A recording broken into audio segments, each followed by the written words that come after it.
Good morning, guys. Welcome to Wired Watt Smart. Today we're going to be talking about the design build process in a new construction house. So if you're building a house or you're thinking about building a house, this is going to be a good episode for you. It's going to bring a ton of value. It's going to walk you through the process, and it's going to be full of some good information if you're building a house. So if that's you or you know somebody, please give us a share.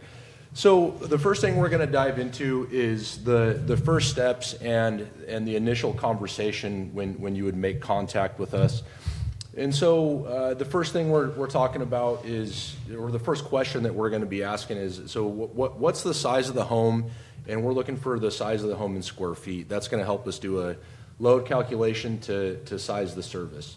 Another thing we're going to be talking about is, does your home have natural gas or propane? And the reason that comes into effect because, if you have some gas appliances that you plan on running, that is going to make the load on the home smaller. And so another thing we're looking for is what appliances do you plan on putting in the house? If you have a list of appliances with spec sheets, that's very helpful. What's the heating system that's going into the house? We briefly touched on this, but to detail this out a little more, what we're looking for is, are you going to have a gas furnace? Are you going to have an electric furnace? Are you going to have a heat pump system? Maybe you're going to have mini splits? There's a handful of heating systems that go into new builds, and that's crucial for designing your electrical system. Some of the other stuff we're looking for, are you going to put in a hot tub, maybe a sauna? Are you thinking about doing a pool? Maybe you're going to do a pool in the future. Do you have an electric car? Or do you plan on getting an electric car? Are you doing solar, or could you potentially be doing solar in the future? So what we're trying to capture is we're trying to get as much information from you on the front end of things, right? And so we're mainly looking for the bigger load stuff, the stuff that I just mentioned.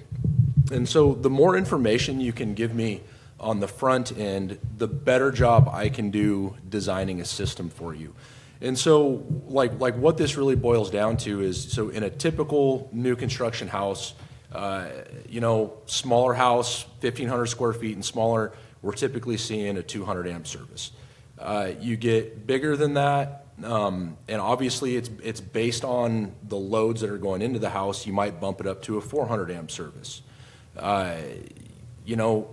Based on the loads, if you're going to do a future shop, if you're going to do hot tub, pool, sauna, like let's say you're going all out and you're building your forever home, like you might consider doing a 600 amp service. These are all things that we help you through. We help you design it. We help you come up with a game plan. And it all starts with designing the service of the house. So once we have kind of that information, the service design per se, based around the big stuff that's going into the house, the next step is we get in contact with the utility company, meaning the power company. If you're here in the local Yakima area, that's Pacific Power. If you're up in the Cle Elum area, that's Puget Sound Energy. There's a handful of these agencies, that are local to us. We've dealt with all of them. We help you through that process. So the first step would be you contact the utility.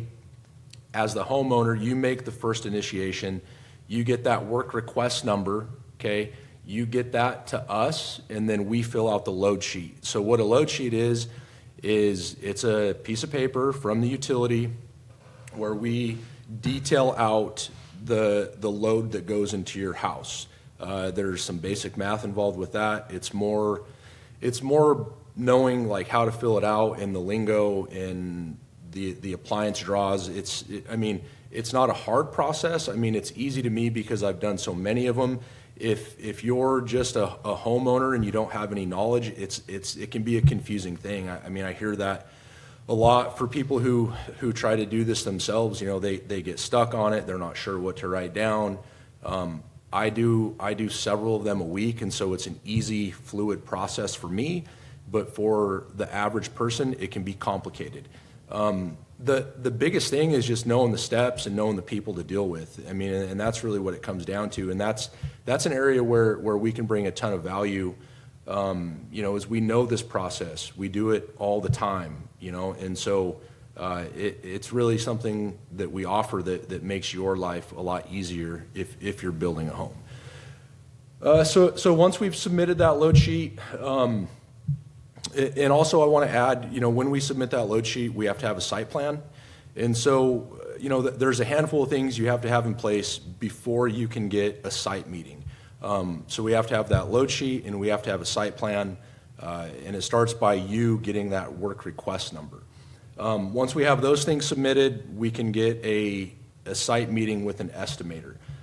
This process takes anywhere from 2 to 6 weeks. I mean, when they're really backlogged, I've seen them take 6 to 10 weeks to get somebody out there to kind of say, hey, this is what you can do. This is how you're going to get power to your property, and it's all based around what that estimator says. And so, without having that meeting, you're kind of making assumptions on how you're getting power to the property. So it's definitely, it can definitely be a lengthy process, but it is a process that we help you through. So once we've met with an estimator out there, he's going to kind of go through a plan as is how we get power to your property. Now, this can be a little more complex for folks that are building out on their own lots in the country. Let's say the power poles are, quite a ways away. I mean, that can be a process, right? Versus if you're building on a city lot and there's already a transformer, say, on the corner of the lot, that's an easy process. That's a pretty simple, straightforward one.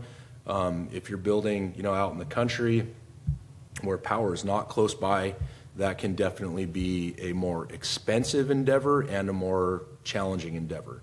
So those are things to think about, like if you're looking at lots, if you're looking at property out in the country, that's definitely something to take into consideration when you're budgeting. So once we have those things in place, right, we've done a load sheet, we're meeting with Pacific Power, we've met with an estimator. After that, it starts coming down to designing the nuts and bolts of what goes into the house, right? And so the initial questions that I ask on that is, we talk about lighting, that's the big one. Before we dive into this list, the other thing that we talk about is budget, right? And if you don't want to disclose budget, if you want to say, hey, well, this is what I want, what does it cost? We can do it that way as well. But if people are transparent and they're like, hey, man, like I'm on a budget, I'm trying to do this, tight, I want a decent product, but we're definitely budget conscious, that's a totally different conversation than the person that says, hey, this is my forever home, and I want to be mindful of the money I spend, but I want a Cadillac product. That's a totally different conversation. And so there's several ways to go about it, and we can go about it in any way that the client wants to, but having at least a little feel on what your budget is and what your expectations are definitely helps with the design process in tailoring that end product to your expectations. And so the first thing we talk about is lighting, and we're typically seeing like recessed lights in most new builds, but I have come across some folks that are more into light fixtures. They want decorative light fixtures. And so that's the first part of the conversation is, hey, what's your vision as far as lighting goes? One of the next things we talk about is, ceiling fans. Are you a ceiling fan person? Do you want ceiling fans in every bedroom? We talk about, pendant lights. We're typically seeing that, in the kitchens, over bars, over islands. Chandeliers, entryway chandeliers, chandelier over the kitchen table. I've seen chandeliers in master bedrooms. I've actually seen them in master closets. The next item is probably my favorite item is, the under cabinet lighting. We can get real creative with under cabinet lighting. We do a low voltage lighting solution. It's a strip light. It looks really slick.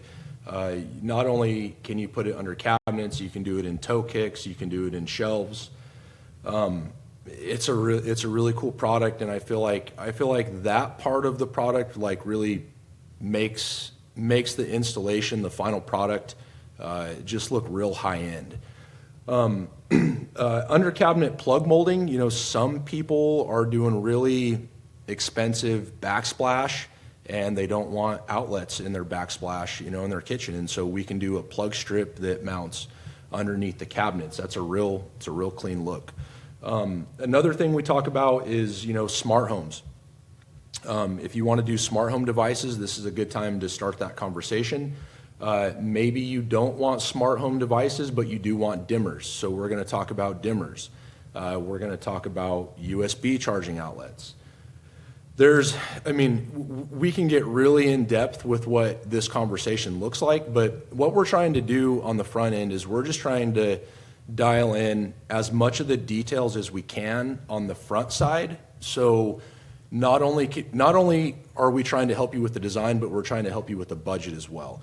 And so if you have this stuff kind of put together on the front side, it helps with pricing, it helps with clarity as far as you know what's going into your build, and you're kind of getting your wish list out there, right? And you're dealing with an expert who does this day in and day out. And so, you know, I can give you suggestions, I can help you through that process. You know, we can brainstorm together to kind of bring your vision to life as far as the electrical install goes.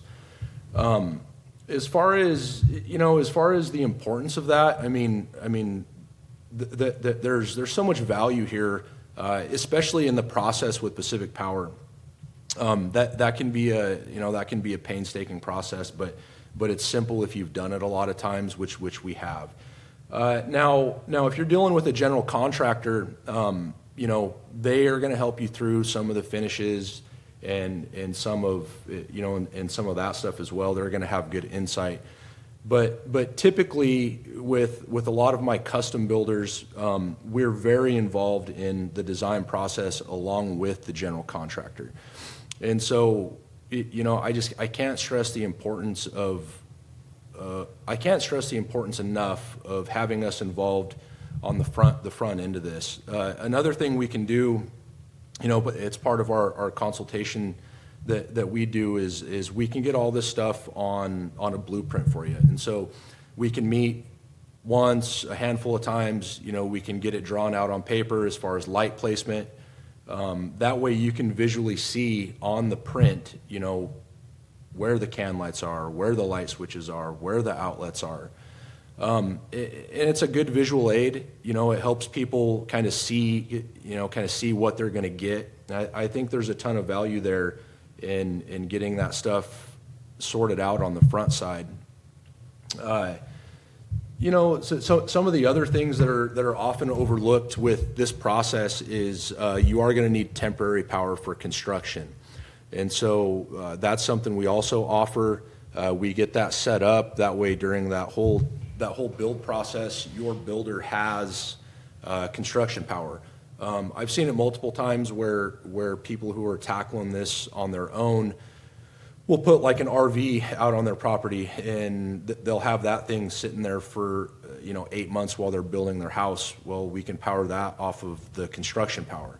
So that's something that's often overlooked, and that's something that you definitely want to have sorted out on the front side as well. Now, as far as